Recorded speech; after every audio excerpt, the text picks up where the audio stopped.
They say monsters don't leave gifts. But on the first morning she returned. There was a pile of smooth river stones stacked neatly outside the cabin, each one etched with symbols no one could read. And the girl, the one who vanished for 3 days in the woods, still hadn't said a word about what she saw.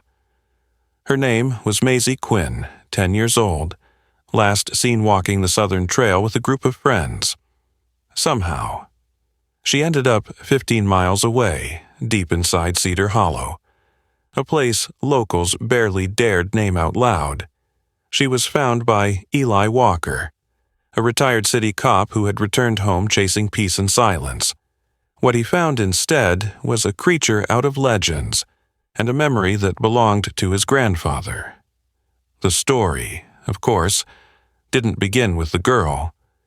It began with a scream in the trees and a shape that shouldn't have existed. It began with footprints too large for any human, and claw marks on a pine tree 15 feet high. It began the night Eli saw the shadow watching from the edge of the forest, tall, unmoving, and impossibly still. But this isn't a horror story, not really, because that same shadow led him to a lost child, carried him when his leg gave out, waited outside the cabin like a sentinel, and in the days that followed, it returned. Every morning, never closer than the clearing, never farther than hope. There was something else, too. A letter, handwritten, no sender, just a single line in careful ink. She is alive, trust me. Lena Quinn, Maisie's mother, knew the handwriting. It belonged to her father, a man declared missing since 1981. What was he trying to finish? What had he passed on? This is not a story about proving Bigfoot is real. This is a story about what we choose to believe when science stops answering. About the things we protect, not with weapons, but with memory. About creatures that keep watch, long after we've forgotten their names. So ask yourself, what if the guardian of the forest wasn't a myth, but a miracle? What if some monsters weren't meant to be feared? Aos, but followed. Before we begin this unforgettable story, would you mind sharing where you're from in the comments? And if stories of love, loyalty, and second chances move you, please give this video a like and consider subscribing. The rain had been falling for 3 days straight over the mossy hills of Cedar Hollow, a small, forgotten corner of Oregon wrapped in tall pine trees and steep, mist-choked ridgelines. The town sat quietly between the curves of Highway 26 and the Cascade foothills, more forest than farmland, more shadows than sunshine. It smelled of wet bark, cedar smoke, and distant thunder. Fall had arrived, not with fiery leaves but with mud, cold drizzle, and the slow, creeping kind of quiet that made even the ravens uneasy. Eli Walker, 42, stood on the rotting porch of his grandfather's old cabin with a thermos of black coffee and a weathered map he hadn't looked at in nearly 20 years. He was a tall man, broad-shouldered, built from years of chasing fugitives through alleyways and trailer parks in Portland. A long scar trailed from his right temple to the base of his jaw, reminder of a knife fight gone bad in East Side back in 2011.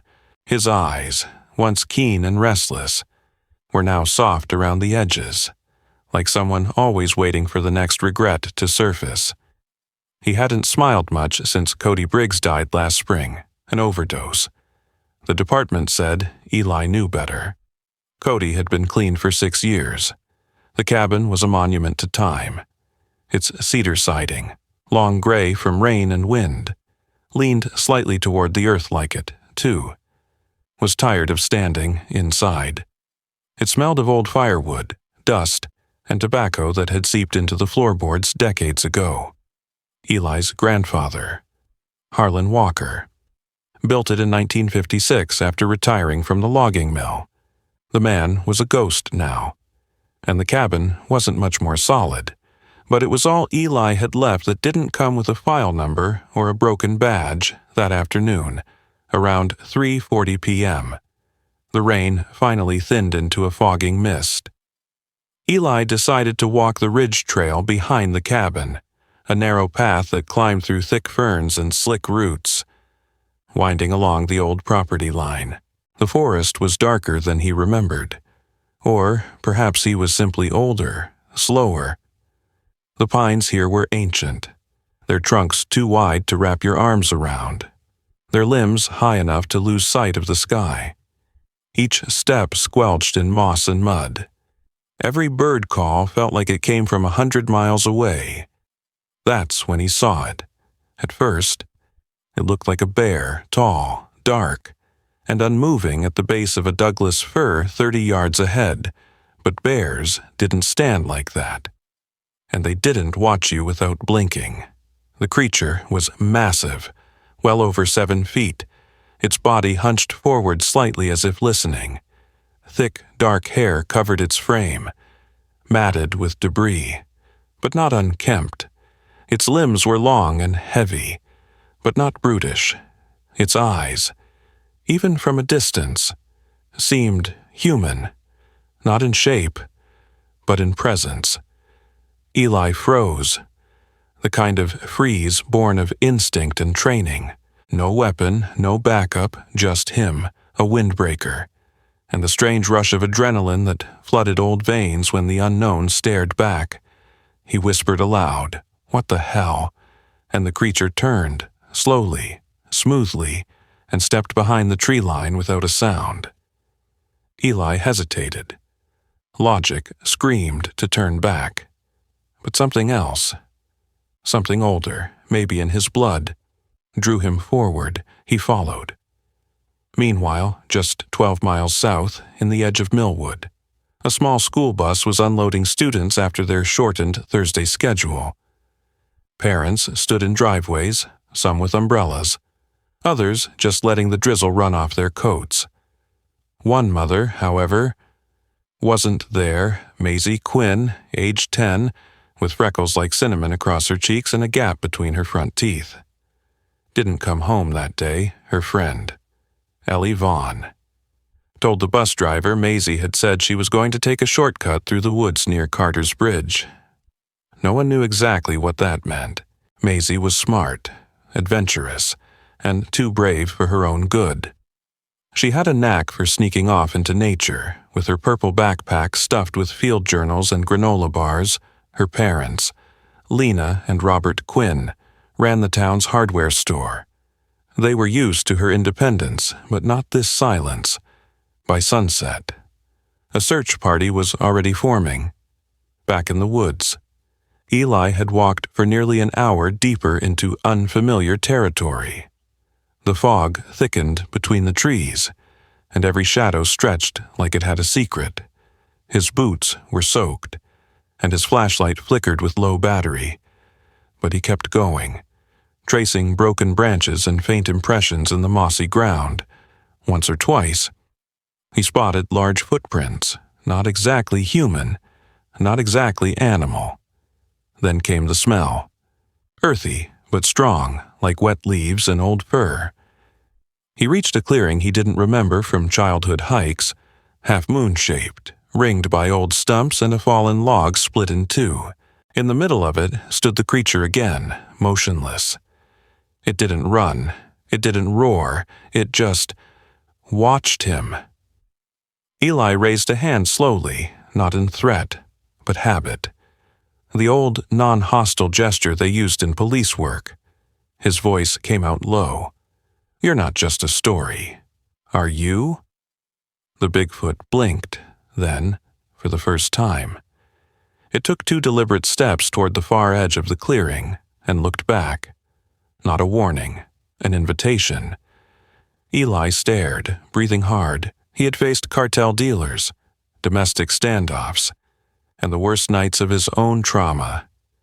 But never this. Never something that shouldn't exist walking into the mist as if asking him to follow. So he did, and behind them, the woods swallowed their tracks like it always had. The creature moved with a quiet certainty through the forest. each step soundless over the thick carpet of damp pine needles. Eli followed cautiously, heart pounding, not from fear, but from the surreal weight of what he was witnessing.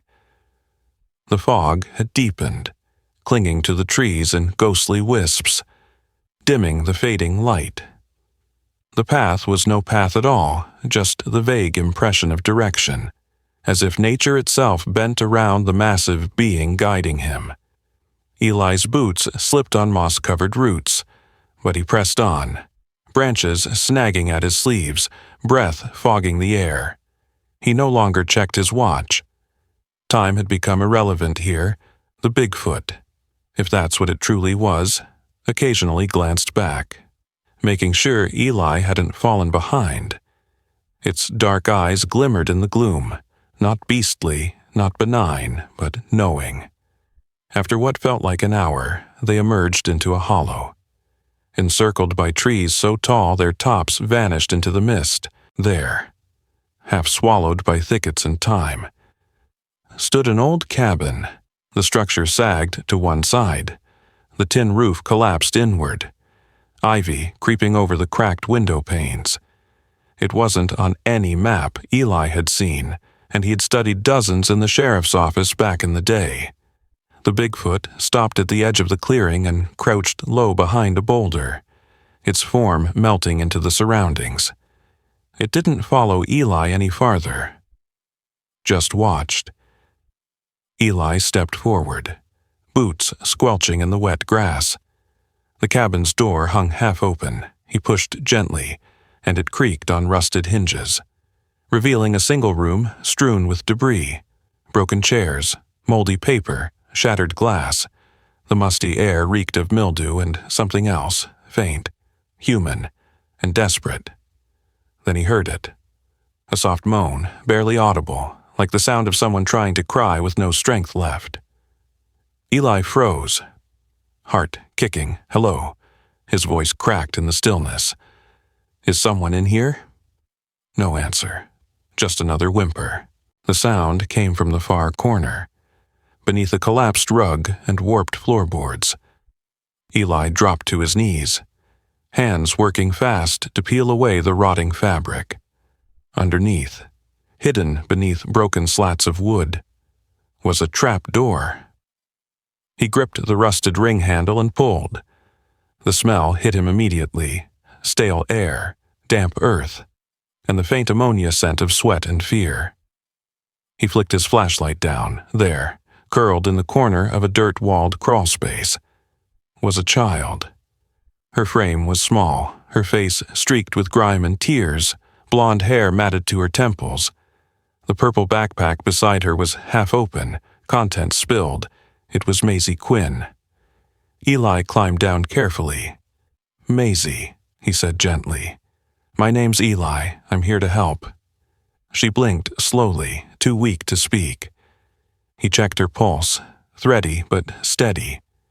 Her lips were cracked, skin cold to the touch. He pulled off his jacket, wrapped her tightly, and cradled her in his arms. The flashlight beam bounced wildly as he climbed out, the floorboards groaning under their combined weight. Outside, the Bigfoot was gone. Eli laid her gently on the grass and reached for his phone. No signal, not even a flicker.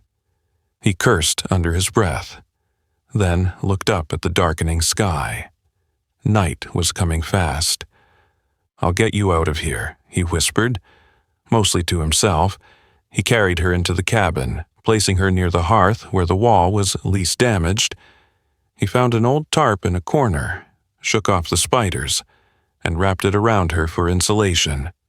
With his knife, he started clearing debris to build a fire, stacking old chair legs and strips of molding. He worked quickly, each movement mechanical. The lighter in his coat pocket sparked on the third try, and a tiny flame bloomed. Within minutes, a modest fire crackled, its warmth chasing away the chill. Maisie stirred. Eli gave her sips of water from his thermos cap. She swallowed slowly, her eyes fluttering. "It's okay," he murmured. "You're safe now." Outside, the forest pressed in. A branch snapped, not near, but close enough. Eli stood, knife in hand. The shadows shifted, and then nothing. Back in Millwood.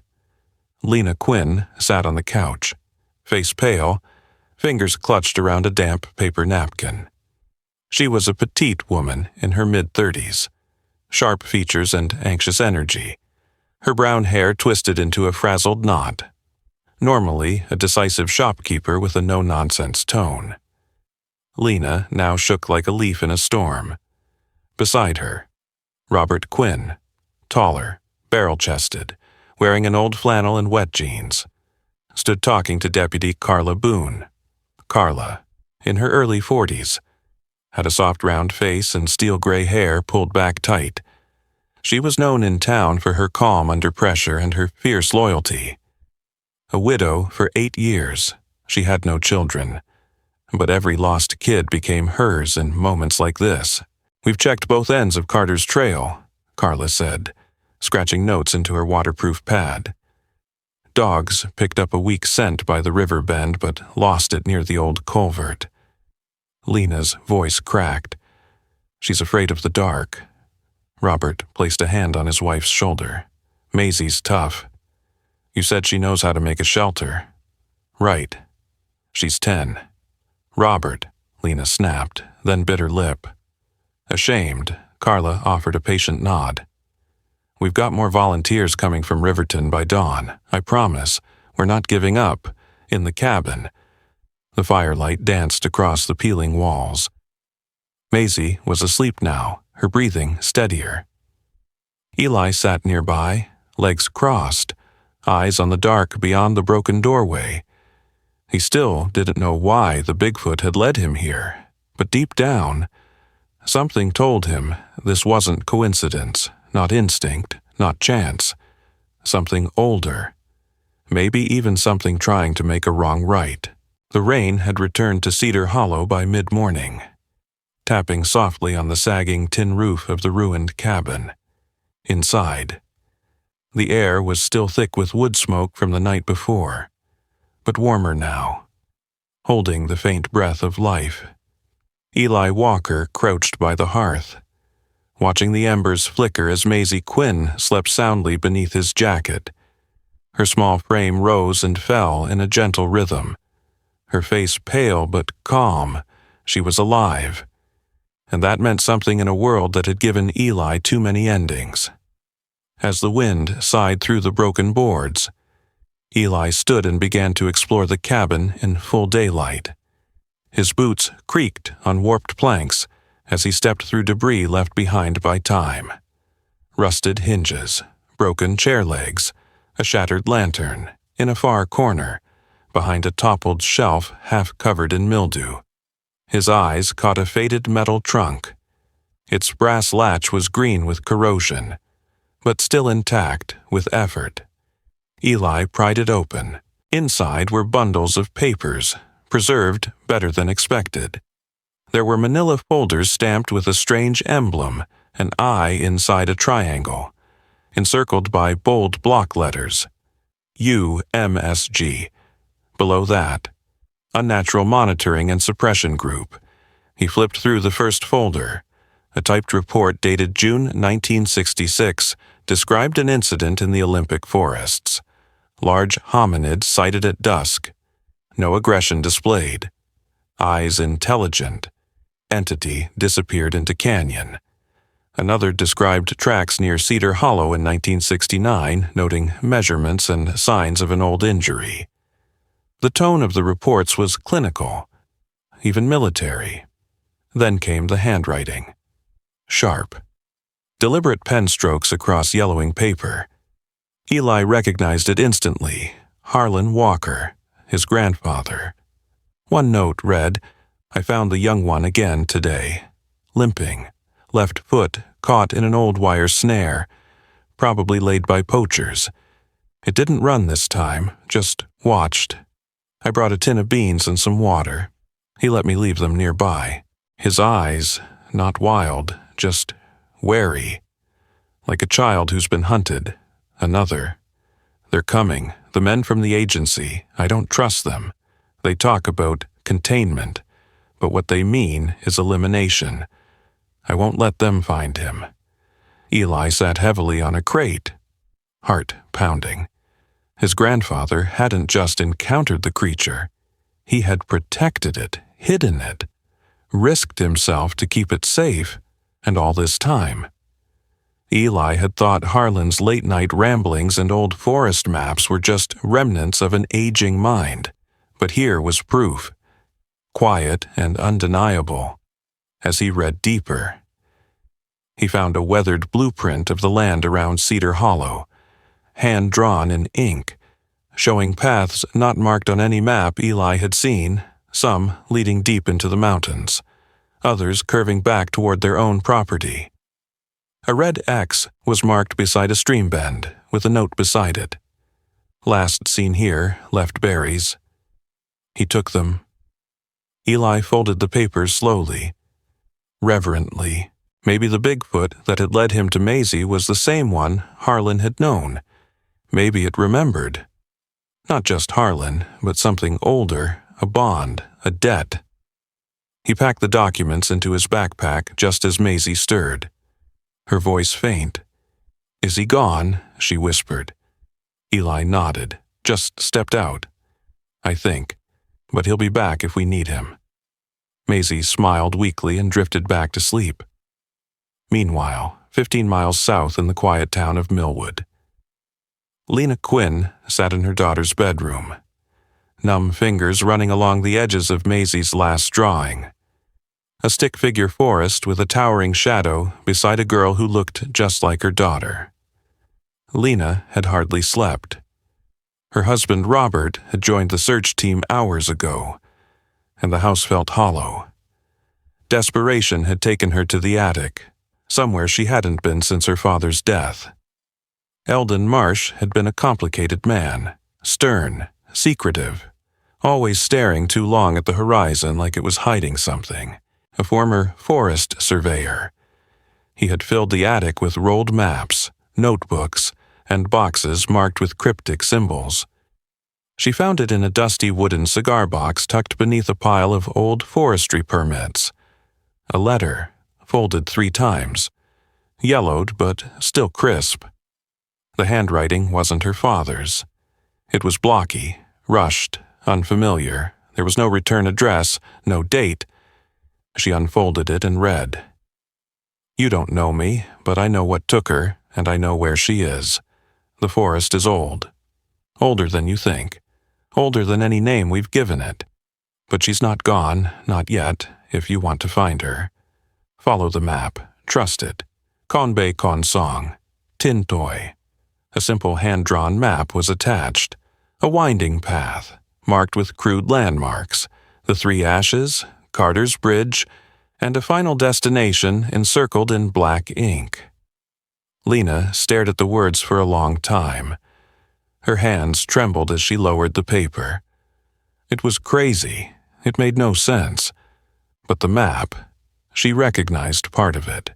Her father had taken her camping once when she was a girl, near a place he called the Hollow. He'd made her promise never to go back. Now she had no choice. The forest was still soaked in fog as Eli Walker packed the last of the firewood into his backpack and cinched it tight. Morning light trickled through the pine canopy like smoke from a distant fire. It was time to move. Maisie sat nearby on a fallen log, clutching the old flashlight Eli had found in the cabin's pantry, its beam dim but steady. Her cheeks were pink again, a small sign that the worst had passed, but she still trembled when the wind blew through the trees. Eli tested his weight on his right leg. The ache had been growing since yesterday. A sharp pull behind his knee that warned him it wouldn't hold much longer. He ignored it. There was no option but forward. The Bigfoot waited silently near the tree line, half shrouded by a tangle of underbrush. Its presence, once terrifying, had become something like a guardian shadow. It stood nearly 8 feet tall, fur matted from dew and streaked with dirt, but its eyes were alert and, strangely, patient. It had returned in the early morning just as the fire died, and it hadn't left their side since. "We're ready," Eli said aloud, not sure why he spoke to it like a man, but the creature seemed to understand. The Bigfoot turned and moved with grace that defied its massive frame, leading them westward away from the collapsed trail Eli had taken 2 days prior. He knew the region from his childhood. A waterfall fed by an underground spring marked the edge of the old Walker land. The terrain there was rough, steep, and dangerous, but it also opened into a basin where they might be seen from the air, and that was their chance. They hiked in silence. The path was uneven, carpeted in moss and scattered with slick stones. Twice, Maisie nearly fell. But Eli kept her close, guiding her gently with a firm hand on her shoulder. As they reached the narrow ridge above the falls, the roar of rushing water filled the air. It was breathtaking, even in his pain. Eli paused. The waterfall dropped 30 feet into a shallow pool flanked by granite cliffs. The mist made everything shimmer like a dream. Then his leg gave out. It was sudden, sharp, like a cable snapping under tension. Eli cried out and crumpled to the ground, clutching behind his knee. Pain pulsed through his thigh, and he knew immediately. His ligament had torn. He couldn't walk out of here. Maisie ran to his side. "Mr. Walker, are you okay? I'll manage." He breathed, though sweat already beaded on his forehead. The Bigfoot approached. It didn't touch him but stood close enough for Eli to feel the heat radiating from its body.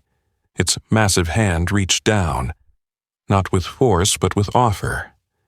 When Eli didn't move, it crouched, lowering itself to the earth, and then, with gentle strength, lifted him onto its back like a sack of grain. Eli's breath caught. It moved slowly at first, adjusting to his weight, then stood upright, his arms gripped around its shoulders instinctively, stunned not by fear but by trust. Maisie shone the flashlight ahead as they began descending a narrow, rocky slope beside the waterfall. Her small figure led the way, a single point of light in the fog. She didn't cry, she didn't panic, she just walked, step by careful step, her hand outstretched to steady herself on boulders slick with moss. 15 minutes passed, maybe 30. Eli couldn't tell any more. All he knew was that the Bigfoot never faltered, never stumbled. It moved with unwavering focus, navigating the terrain like it had memorized every inch. At the base of the ravine, they found a clearing where the old logging road once passed. A skeleton of a fire lookout tower leaned in the distance, and then Eli saw it, the rusted box radio nailed to a rotting post.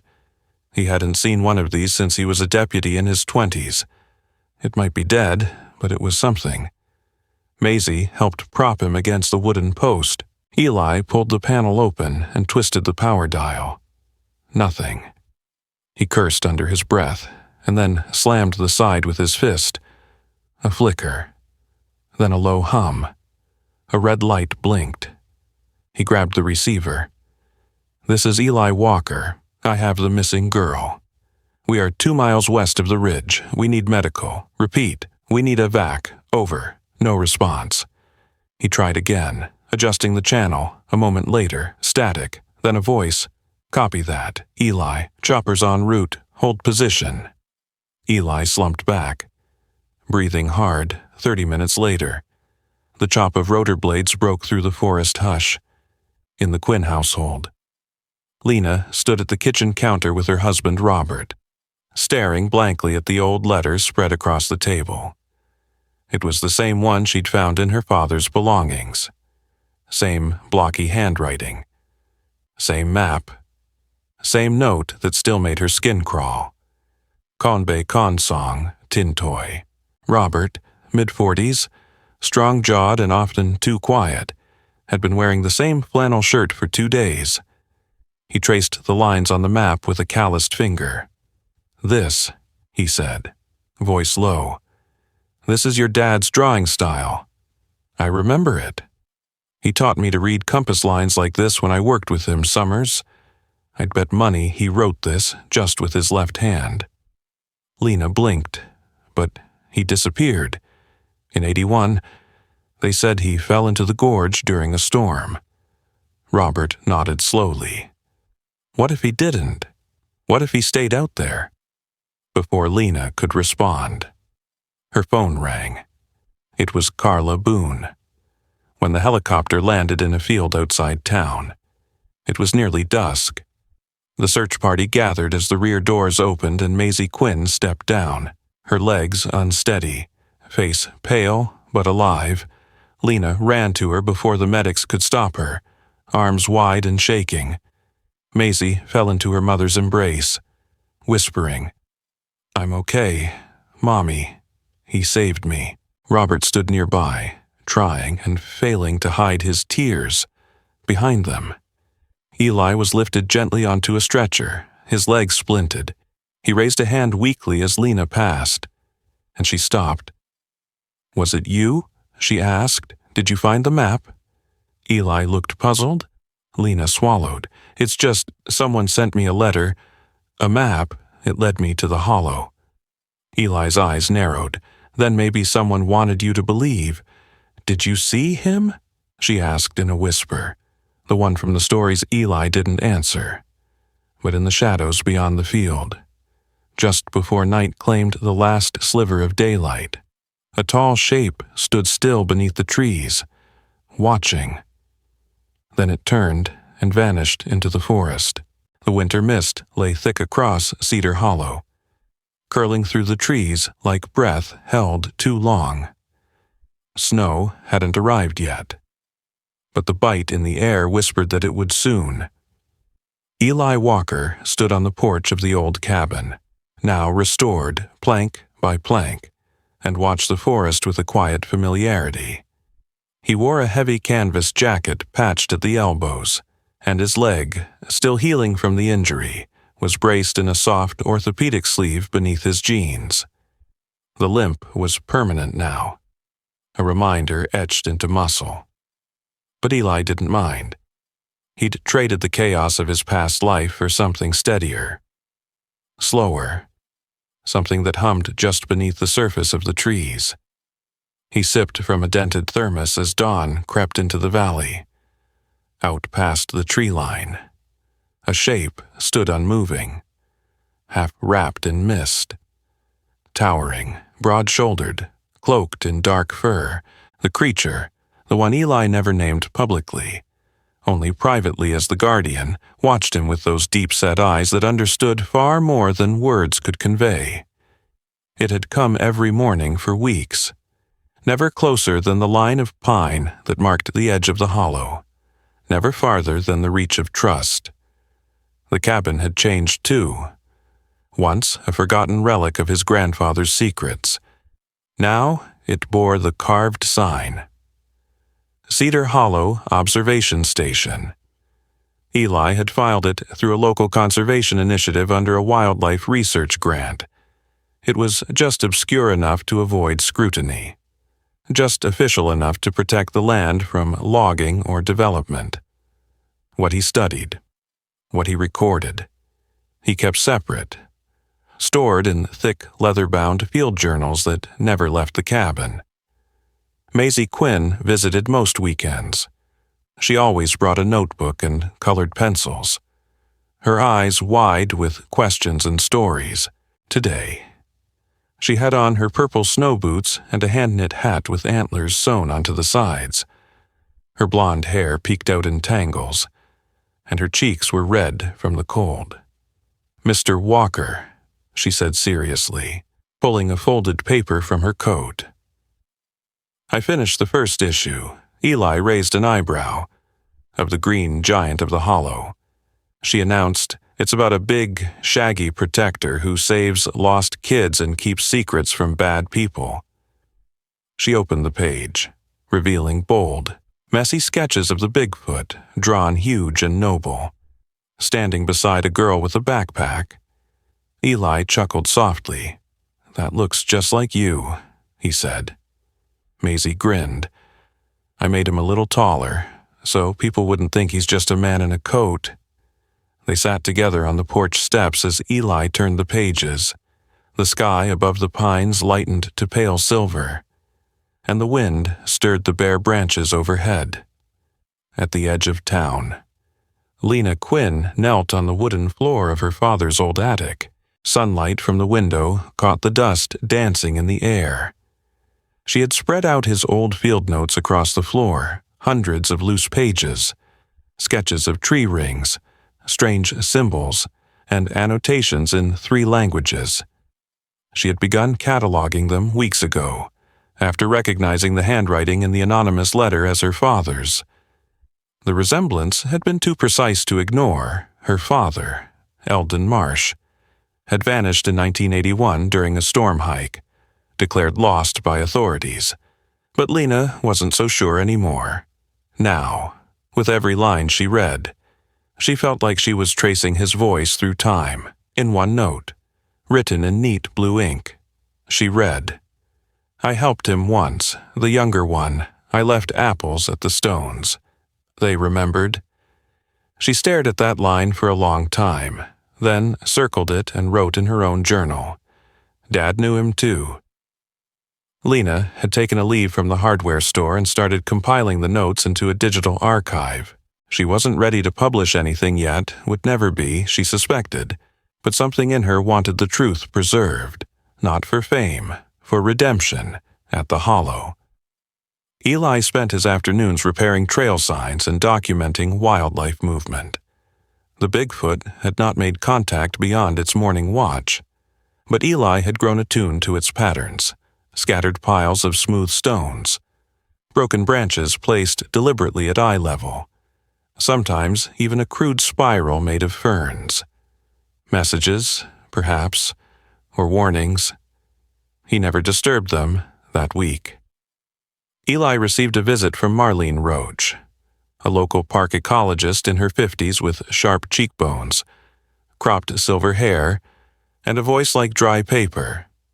She had a reputation for being blunt and no-nonsense, with a soft spot for long-forgotten ecosystems. Marlene had once overseen fire mitigation projects across 3 counties, but now consulted on restoration efforts in small, protected valleys like Cedar Hollow. She examined the cabin with a critical eye and peered through binoculars toward the ridge. "Strange place to set up a station," she muttered. Eli shrugged. "Stranger things happen in the woods." Marlene snorted. "Don't they always?" She stayed an hour, taking water samples near the stream and nodding at the moss growth near the base of a cedar. Before she left, she asked, "You ever seen anything unusual out here?" Eli looked out at the tree line, where the guardian had stood just hours earlier. "Sometimes," he replied, "but nothing I'd trade for the truth." She gave him a long, thoughtful look before getting into her truck. "Well, you'll let me know if anything does, won't you?" "Of course." As dusk fell that night, Eli wrote in his journal. He stood again, between the ash trees, didn't move until I blinked. "I think he's watching more than me. I think he's watching over all of this." That evening, Maisie left a copy of her comic on the porch bench, folded neatly under a river stone. The next morning, when Eli stepped outside with his coffee, the comic was gone. In its place were 3 wild apples, unbruised, freshly picked, though no orchard grew within 20 miles. He smiled and whispered, "You're welcome." Then he sat down and watched the forest breathe, sometimes. The most miraculous things in life are not loud or spectacular. They are quiet, hidden in the fog of the forest, or wrapped in the steady kindness of a stranger, in the silent guardian. We saw how something thought to be a myth became a symbol of protection, how a lost girl was saved not just by chance, but by compassion, courage, and something far greater than ourselves. Whether you believe the guardian was guided by instinct or touched by the hand of God, one thing is clear. Grace often finds us when we stop running from what we don't understand and start trusting in what we cannot see. In everyday life, we may not encounter a Bigfoot, but we do encounter moments that ask us to believe, to protect someone, to forgive, to return to a place we thought we left behind. These are the real miracles, woven through our daily choices. If this story touched your heart, please take a moment to reflect, to share this story, leave a comment, and subscribe to our channel for more stories of hope and healing. And if you believe that God still works through unlikely messengers, even through the silence of the forest, comment "Amen" below, and may He bless and watch over you and your loved ones always.